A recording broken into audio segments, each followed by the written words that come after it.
Hello, and thank you for joining this session with the Office of the State Comptroller Retirement Services Division. Following a brief presentation, you will have an opportunity to ask your questions live with a member of our staff. To have an orderly and successful session, please be sure to mute your microphones now. You can mute your microphone by clicking the microphone icon on your screen here. After our presentation, you can enter the queue to ask your questions by using the Raise Hand feature in Microsoft Teams. To raise your hand, click the Raise Hand button as seen on screen. This will notify the presenter and cause your name to be highlighted on the participant's screen. We will be calling on individuals in the order that their hand was raised, so please be patient as there may be a significant number of employees in the meeting, and we want to ensure that everyone who wants to ask a question has the opportunity to do so. After being called on by the presenter, you may unmute your microphone and ask your question. Afterwards, please be sure to re-mute your microphone and lower your hand by clicking the icon once again. Welcome to today's presentation where we will introduce you to the retirement enrollment process. It is going to be concise. It is not designed to cover every enrollment scenario, but rather to provide answers to the most common questions we get asked about enrollments. The topics we will discuss today are frequent enrollment errors and concerns, retirement plan elections, deductions, and defaults, common enrollment scenarios and other items of note, higher education elections and transfers, when and how to complete the CO 931, and lastly, we will host a live Q&A with Retirement Services staff to answer any questions you may have regarding the enrollment process. Additionally, please note that a copy of this presentation, as well as a recording of the session, will be distributed to all participants following its conclusion. With all that covered, on to the presentation. To begin, we will discuss some frequent enrollment errors and concerns that have come to RSD's attention. By far, the most common errors we come across are no deductions or incorrect deductions being opened in secondary employment records.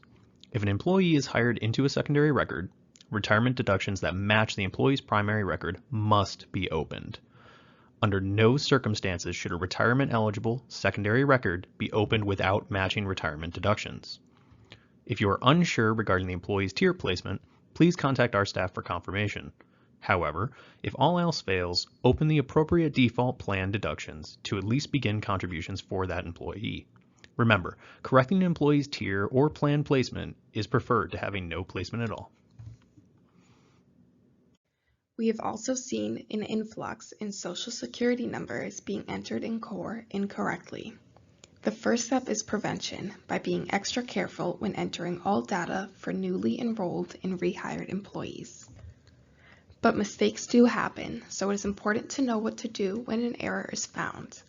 If your agency discovers one of your employees' SSNs was entered incorrectly, please first correct the SSN in CORE under the existing employee ID.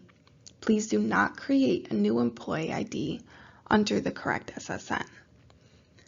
And if the employee has a defined contribution account, which would be Tier 4 DC, ARP, 457, or 403B account, then please contact the OSC Defined Contribution team at deferredcompplans@ct.gov. We will update the SSN with Empower and merge the employee's accounts. Leaving an incorrect SSN or creating a second employee ID will create very serious problems for the employee. Some consequences include their service time will not be complete under their employee ID. They will have two separate accounts at Empower under two different SSNs. Their W-2 will have the incorrect SSN, and their tax withholdings, contributions, etc. will be reported under someone else's SSN. Oftentimes, Empower discovers the SSN discrepancies and asks us to correct them. Therefore, if you are contacted by our office about an employee's SSN, please provide an efficient response. It is vital that any SSN errors are corrected as quickly as possible to avoid creating serious problems for the employee. The next topics we will cover are plan elections, deductions, and defaults. Retirement plan membership is a mandatory condition of employment with the state. As such, unless an employee is in an ineligible position or has waived membership as a part-time lecturer, he or she must select one of the state retirement plans. Pursuant to IRS rules regarding qualified plans, each employee must make their election on or prior to their first day of employment. Please note that this is a one-time irrevocable election that cannot be changed. If an employee fails to make an election on or before their first day, they will be required to be defaulted into a retirement plan. What plan your employee will be defaulted into depends on their bargaining unit. We've included this chart for future reference, but please note that due to future legislative action and collective bargaining, these rules may change. A default election acts just as if the employee had made the election themselves. It is irrevocable and cannot be changed. After you have defaulted the employee, ensure that the proper retirement deduction codes are open in Core CT and a CO 931 documenting the default is completed and forwarded to RSD for processing. Additionally, please be sure to notate that this was a default election on the CO 931. Once a retirement election has been made, the proper deduction codes must be opened in a timely manner in the Create General Deductions page in Core. Each retirement plan has a unique set of deduction codes. For your convenience, we have included a chart of all CERS deduction codes at the end of the presentation. All codes associated with the retirement plan must be opened. This will usually consist of a code for the employee and the employer share. Please note, for Tier 4, there will also be additional codes for the employee and employer share for the defined contribution portion of the plan.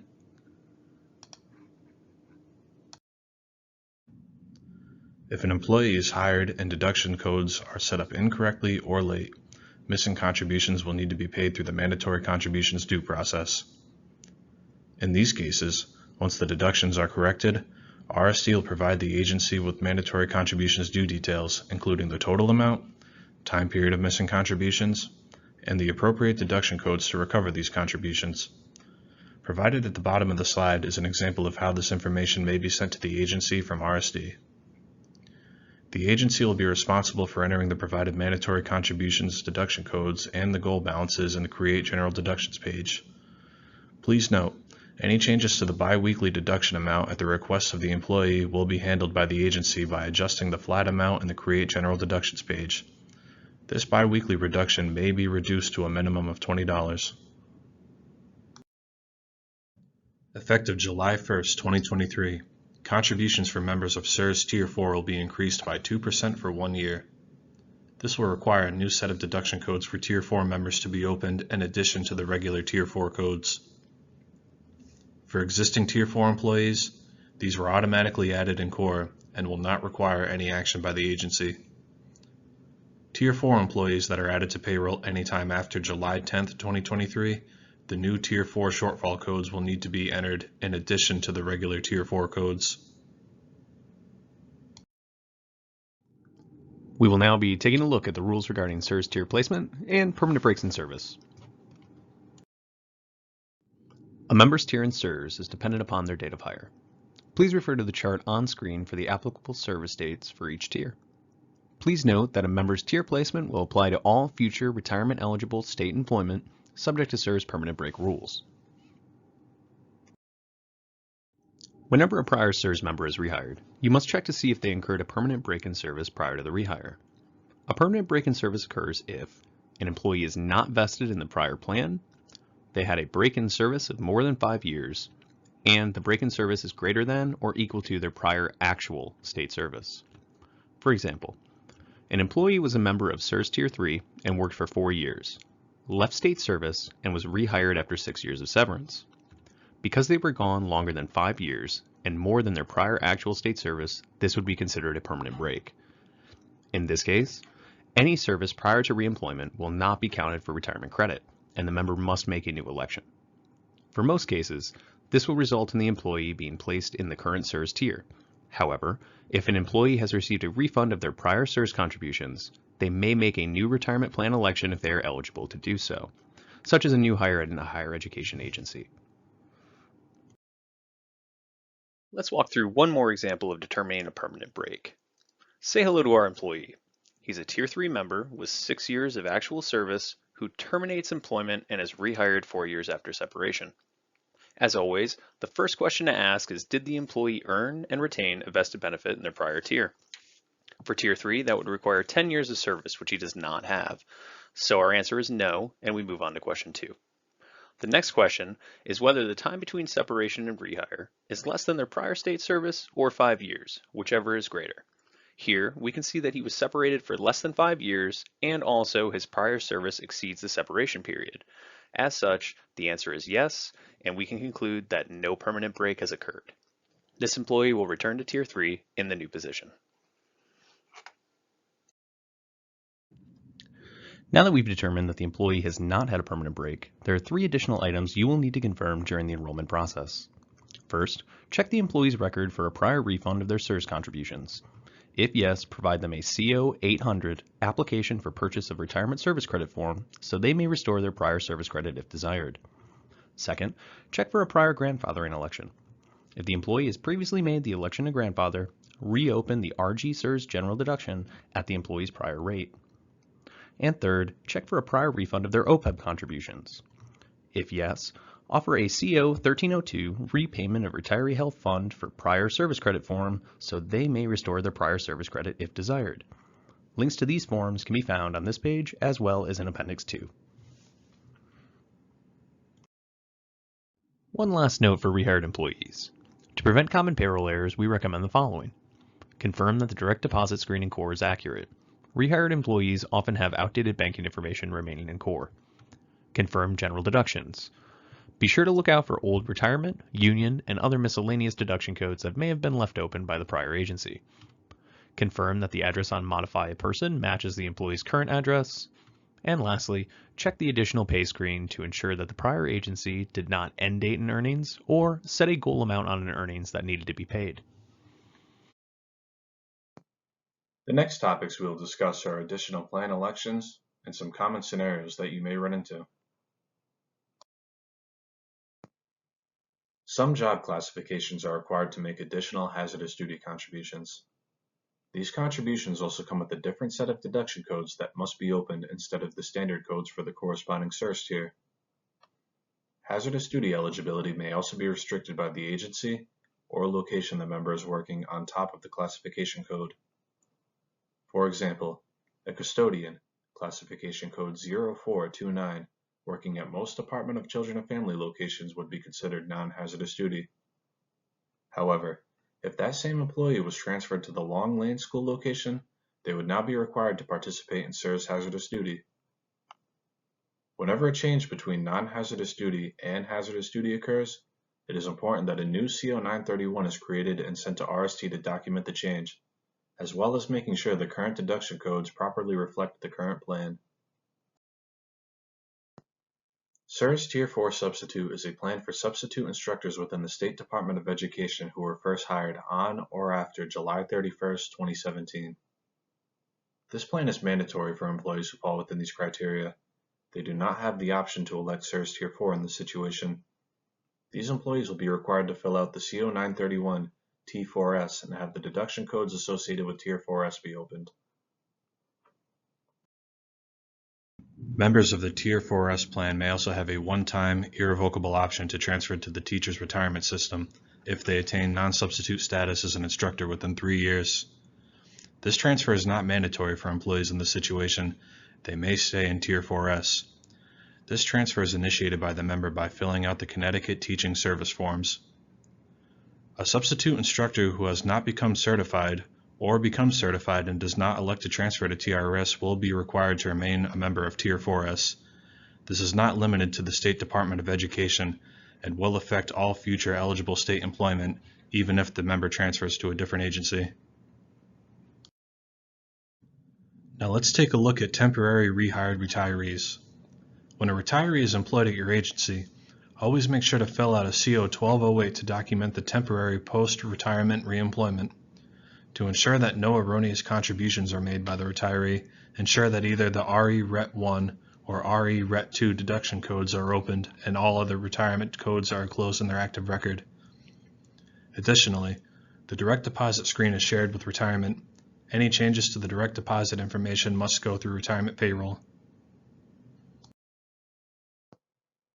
Now that we've covered the basics, let's discuss how higher education elections and transfers may differ from other agency employees. A new hire at a higher education agency in an unclassified position may have several options to choose from, including CERS, ARP, hybrid, TRS, and in some cases to waive retirement membership. Secondary employment is also very common, even across different colleges and agencies. In these situations, it is crucial that the proper retirement deductions are opened in all eligible records. While some ineligible job classifications exist outside of higher education, it is far more common here. Now we will discuss the Alternate Retirement Program, also known as ARP. ARP abides by a completely different set of rules than CERS, so it is important for us to discuss the differences. ARP is a defined contribution plan where the employee contributes a set percentage of their gross pay, and the state also contributes a set percentage of the employee's pay. Participation is open only to unclassified employees of state higher education institutions. ARP's current third-party administrator is Empower. Any investment updates, beneficiary changes, and account statements should be accessed through Empower at the CT DCP website linked here on the presentation.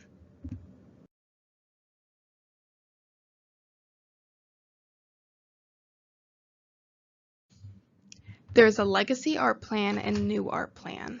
Which plan an employee participates in is determined by their date of entry into ARP. The oldest ARP plan is Legacy ARP. Legacy ARP is for participants with a plan entry date prior to September 1st, 2017. In Legacy ARP, there is a 5% employee contribution and a 7% employer contribution. Participants with a plan entry date on or after September 1st, 2017 would be in New ARP. New ARP defaults to a 6.5% employee contribution, but new employees do have the option to instead elect a 5% employee contribution. In either case, there is a 6.5% employer contribution. An employee's plan placement is referred to as New ARP 6.5% or New ARP 5% in accordance with the employee contribution rate. The first step when enrolling an employee is to determine whether they are eligible for ARP. We will look at a few examples and decide whether these employees are able to elect ARP on their CO 931H. Our first employee is new to state service. She was hired in 2023 in a classified position at UConn. She completes her CO 931H and elects new ARP 5%. Was she eligible to elect new ARP 5%? No. Classified employees must be placed in CERS. Only unclassified employees may participate in ARP. Our next employee was a member of CERS from 2018 to 2019 at DEEP, and she did not vest in CERS. She is now being rehired in 2023 in an unclassified position at Eastern. She completes her CO 931H and elects new ARP 6.5%. Is she eligible to elect new ARP 6.5%?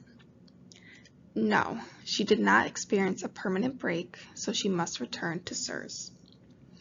Our final employee is new to state service. He's hired in 2023 in an unclassified position at Naugatuck Valley Community College. He elects Legacy ARP on his CO 931H. Is he eligible to elect Legacy ARP? No, Legacy ARP requires a plan entry date prior to September 1st, 2017. This employee may elect new ARP 6.5% or new ARP 5%.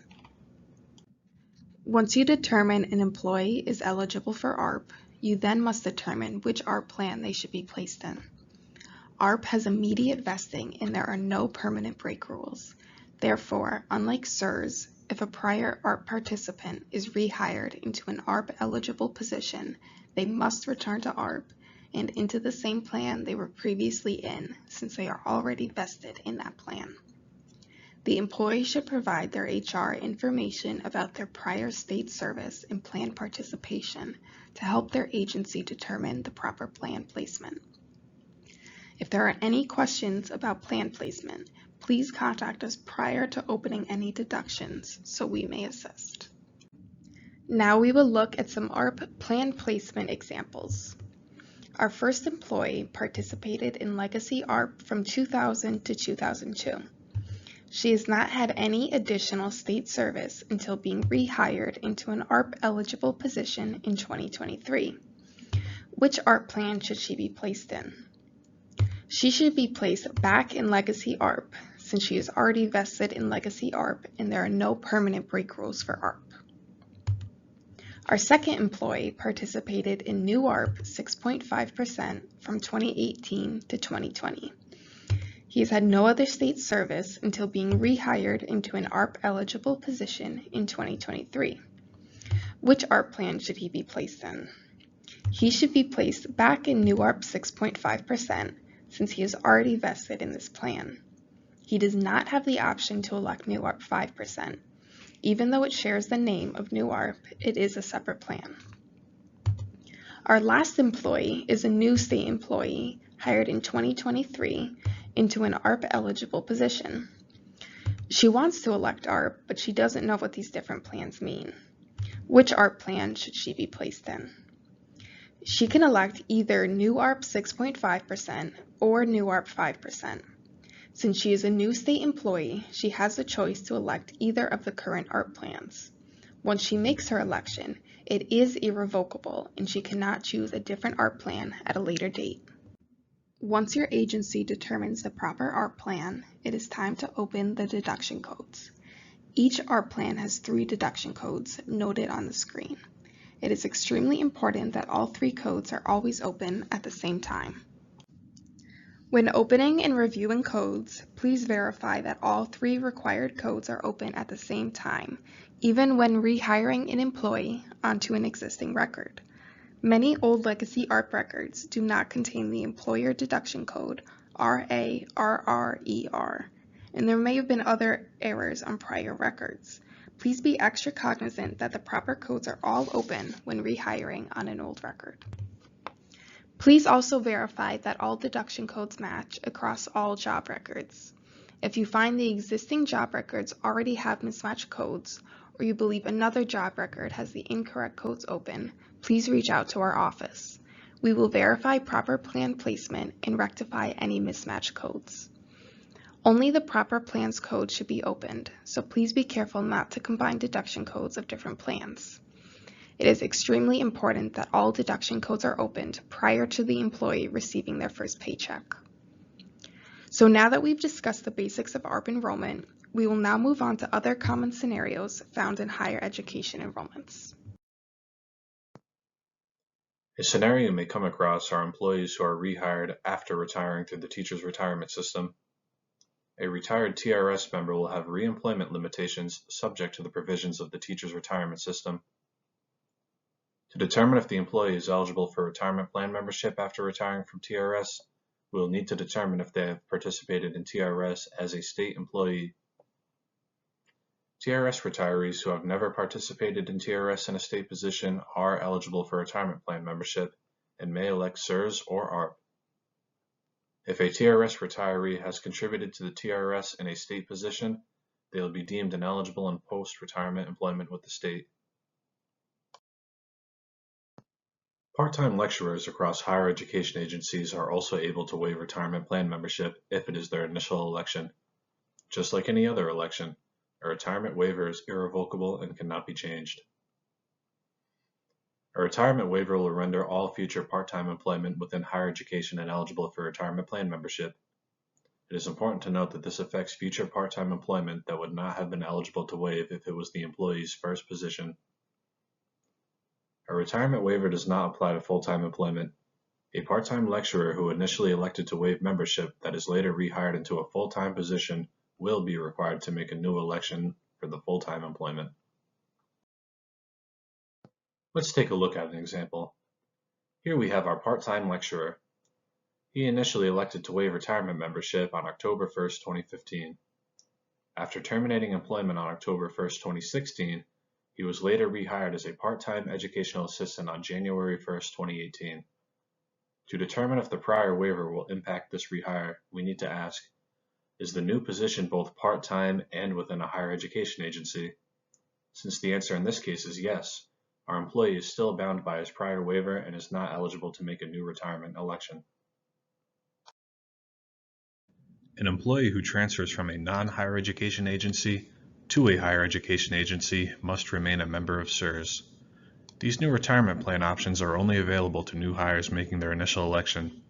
Since an employee in this scenario has already elected SERS at a non-higher education agency, they will be required to remain a member of SERS. Since there are several retirement plan options available to employees at higher education agencies that are not available at non-higher education agencies, extra review may be needed to determine the proper retirement plan when employees transfer between the two. The first step is to determine what plan the employee was previously in at the higher education agency. An employee who was previously a SERS member would be required to remain in SERS and will be subject to the normal permanent break rules. A member of the SERS hybrid plan would be required to be placed in the SERS tier that corresponds with their prior hybrid membership. For example, a member of Tier 2A hybrid will now be required to be placed in SERS Tier 2A. For members of ARP, we will need to look at how the change between the agencies occurred to determine the proper retirement placement. If the member had a direct transfer with no break-in service, they will be required to be placed in the SERS tier that corresponds with the last date of hire prior to the transfer. If there was any break-in service, they will now be required to be placed in the SERS tier that corresponds with the rehire date.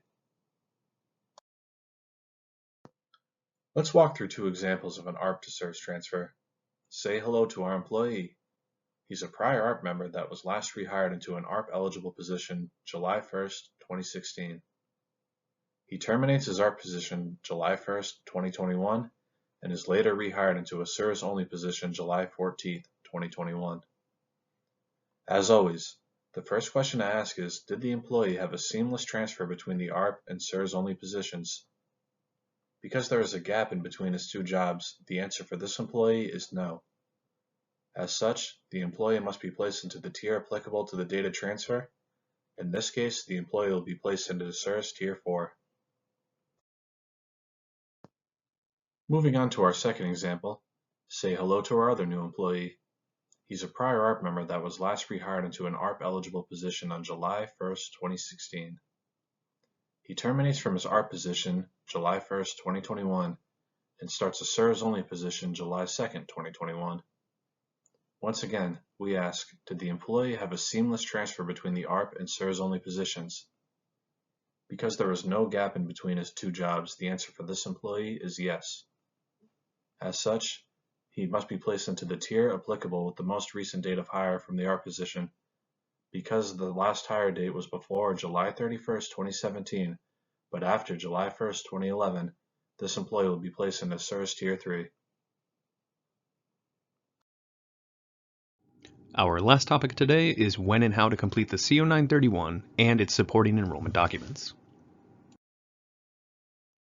To properly make a retirement plan election, an employee must fill out and sign a CO 931 upon hire. RSD having a complete and accurate CO 931 is critical to ensure proper retirement enrollment.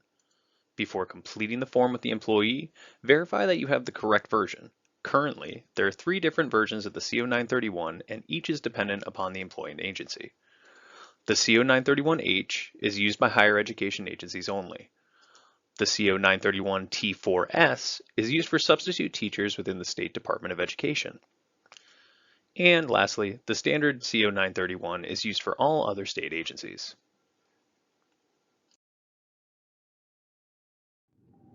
The Retirement Services Division must receive a completed CO 931 for each new hire, rehire, dual employment, interagency transfer, transfers to or from hazardous duty positions, or changes in retirement eligibility status.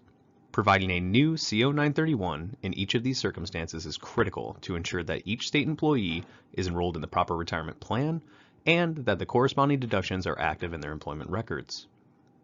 Having the CO 931s filled out correctly and sent in a timely manner can significantly reduce the errors and issues that arise from incorrect retirement plan placement. The CO 931 must be completed with an election and the employee's signature on or prior to their first day of employment. When completing page 1 of the CO 931, please ensure that the employee has filled out all applicable fields. Additionally, be sure to check the appropriate box corresponding to the employment action that is taking place. If the employee has prior state service, please ask them which retirement plan or tier they participated in during that time. If they remember or the information is available to the agency, please notate that prior plan in the space provided.